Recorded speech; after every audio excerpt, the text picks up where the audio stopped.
உன் நாடு பொருளாதாரத்தில் வளராது, ஒரு மயிரையும் புடுங்காது.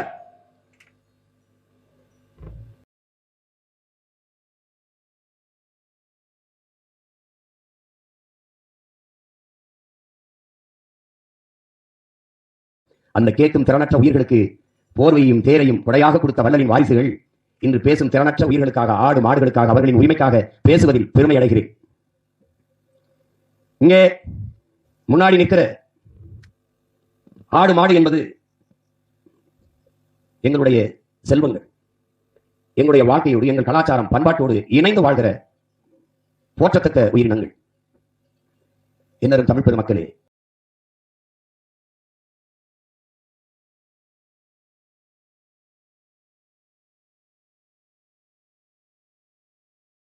முல்லை நிலத்திலே வாழ்ந்த நமது செல்வங்கள் ஆடும் மாடும்.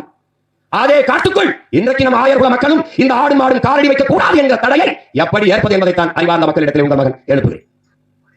அதே காட்டுக்குள், அதே மலையடிவாரத்தில் உன் மாடு ஆடும் நுழையக்கூடாது, என் மேய்ப்பர்களின் ஆயக்குடி கால்தளம் கால் வைக்க கூடாது என்றால் அந்த தடையை தகர்க்காமல் இருப்பது போல ஒரு கொடுமை ஏதாவது உண்டா என்பதை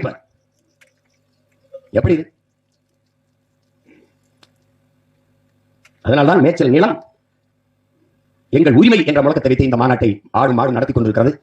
அவர்களின் மன உணர்வை, அவர்களுக்குள் இருக்கிற எண்ண ஓட்டத்தை உங்கள் மகன் உங்கள் முன்னால் எடுத்து வைக்கிறேன்.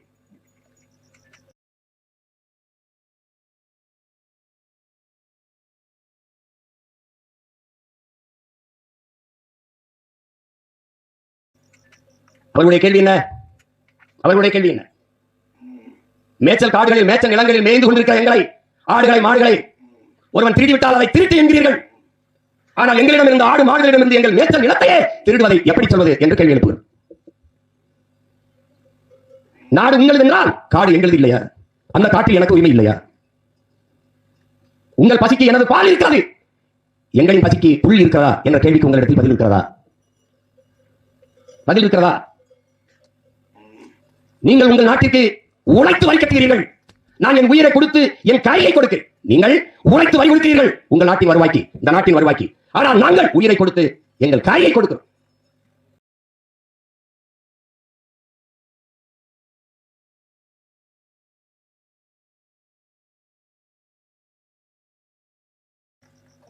$13.5 லட்சம் கோடி பாலின் மூலம் வருவாய் ஈட்டப்படுகிறது. இந்தியாவிலே பாலின் சந்தை மதிப்பு, அதிலே தமிழ்நாட்டிலே 1,38,070 கோடி பாலின் சந்தை மதிப்பு. ஆனால் மனிதர்கள் நீங்கள் 1,38,070 கோடி பாலின் சந்தை மதிப்பு, அதை விட்டு நீங்கள் 50,000 கோடிக்கு சாராயம் வித்து குடிக்க வச்சு எண்ணற்ற தாய்மார்களின் தாய் எடுத்துக் கொண்டிருக்கிறீர்கள். பொருளாதாரம் எங்க இருக்கிறது என்று தெரியாத மூடர்களாக இருக்கிறீர்கள்.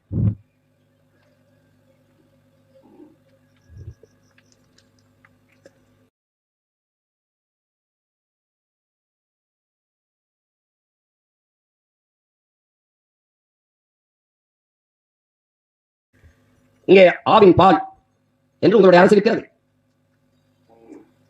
பால்வளத்துறை என்று வைத்திருக்கிறது, கால்நடை துறை என்று வைத்திருக்கிறது. அதெல்லாம் எதற்காக வைத்திருக்கிறது? ஆவே இல்லாத, மாடுகளே இல்லாத மாட்டுப்பாலை எப்படி உங்களால் மக்களிடத்தில் ஏமாற்றி விற்க முடிகிறது? எப்படி விற்க முடிகிறது? கால்நடை துறை என்று வைத்திருக்கிறார்கள், அதற்கு வேற என்ன? கால்நடையை பற்றி கவலைப்படாத ஒரு துறைக்கு பேர் கால்நடை துறை என்றால் இது எப்படி நீங்கள் அறிவார்ந்த மனிதர்கள் ஏற்கிறீர்கள்? எப்படி ஏற்கிறீர்கள்? எப்படி ஏற்கிறீர்கள்?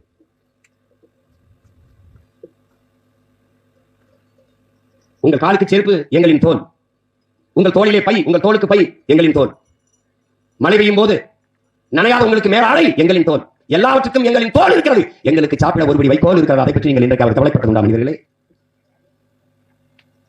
இதெல்லாம் நான் பேசல, என் முன்னாடி நிற்கிறவர்களுடைய மனக்குரலை உங்கள் முன்னால் நான் எடுத்து வைக்கிறேன்.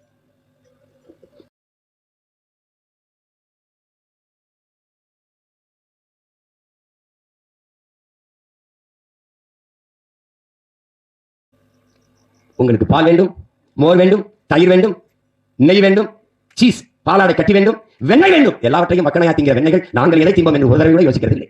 மேய்ச்சல் பெறம்போக்கு என்று பல லட்சக்கணக்கான ஏக்கர் நிலங்கள் இருந்தது. அத்தனை புறம்போக்குகளையும் இந்த புறம்போக்குகள் திருடிக் கொண்டதால் நாங்கள் இன்றைக்கு சுவரிலே ஒட்டுகிற சுவரொட்டியை திங்க வேண்டிய நிலைமை, போத்தரை திங்க வேண்டிய நிலைமை, நெகிழி, குலைமம், தமிழில் சொன்னால் உங்களுக்கு வேறு புரியாது, பிளாஸ்டிக் பாலித்தீன் இதுகளை தின்று சாக வேண்டிய நிலைமைக்கு தள்ளப்பட்டிருக்கிறோம்.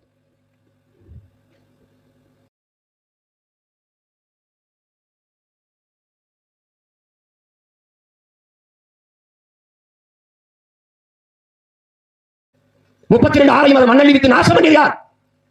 மலைகளை கல்பாரி என்று வெட்டி, எம்சான் என்று வெட்டி நோய்க்கு தாயின் மாறை கையாக பார்த்தவர்கள் யார்? ஐந்தறி உள்ள மாநிலர்களே, உங்களை பெற்ற தாயின் மார்பில் நீங்கள் மட்டும்தான் பால் குடிக்க முடியும், பால் குடிப்பீர்கள். ஆனால் பூமி தாயின் முளை மார்பில உலக உயிர்களின் தாய் அவள். உலக உயிர்களுக்காக பாலை சுரக்கிறாள் அருவியை. அது மனிதர்களுக்கு மட்டுமானதல்ல. ஆடு மாடுகள், புல்லு பூண்டு, நாய், நரி, கொக்கு, காகம், குருவி, தே, பூச்சி, வண்டு எல்லாவற்றுக்கும் பூமி தாயின் மார்பில் இருந்து வருகிற பால், அருவி, ஆறு. அது உங்களுக்கு உடமையானது என்று கருதி மணலை அவலம்பித்து ஆரை சாகரித்தலையா? அந்த நதி உங்களின் உடமையா? அது பூமி தாயின் ரத்த நாளங்கள் என்று அறியாத உங்களுக்கு ஆறாவது அறிவு என்ன வயிற்றுக்கு? எதற்காக உங்களுக்கு ஆறாவது அறிவு? மணலை அழிவிட்டால் ஆறு மறைத்து விடும் என்ற அடிப்படை இல்லாத நீங்கள் உங்களுக்கு அறிவியல், புவியியல், இயற்பியல், உயிரியல், வேதியியல் எல்லாம் எதற்காக படிக்கிறீர்கள்? உங்களுக்கு பதில் இருக்கிறதா?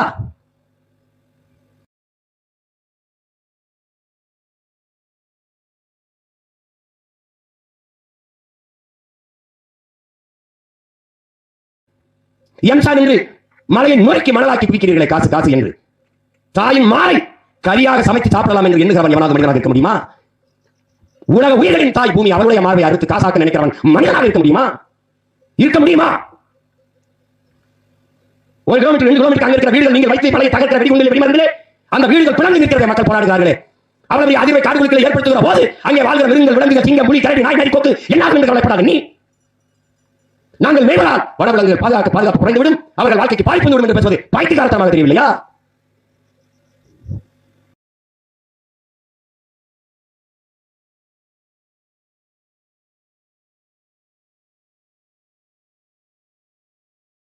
அதை விட்டு ஆடு மாடு மேய்க்கத்தான் லாயக்கு என்கிறார். ஆடு மாடு மேய்ப்பது அவ்வளவு இழிவு அவமானம் ஆகிவிட்டதா? ஆடு மாடு மேய்ப்பது அவமானம் அல்ல, வெகுமானம், வருமானம் என்பதை உணராதவரை உன் நாடு பொருளாதாரத்தில் வளராத ஒரு மயிரை புடுங்க.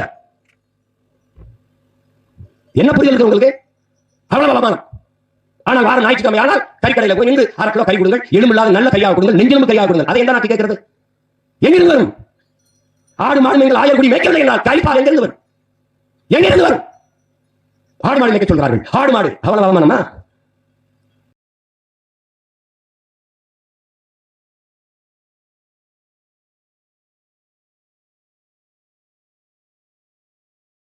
உன் நாடு பொருளாதாரத்தில் வளராது ஒரு மயிரையும் புடுங்காது.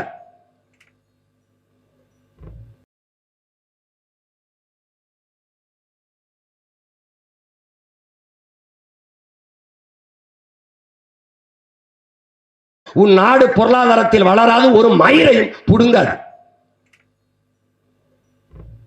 இழந்துவிட்ட உரிமைகளை பிச்சை கேட்டு பெற முடியாது, போராடித்தான் பெற்றாக வேண்டும் என்று புரட்சியாளர் அண்ணல் அம்பேத்கர் நமக்கு வலியுறுத்துகிறார்.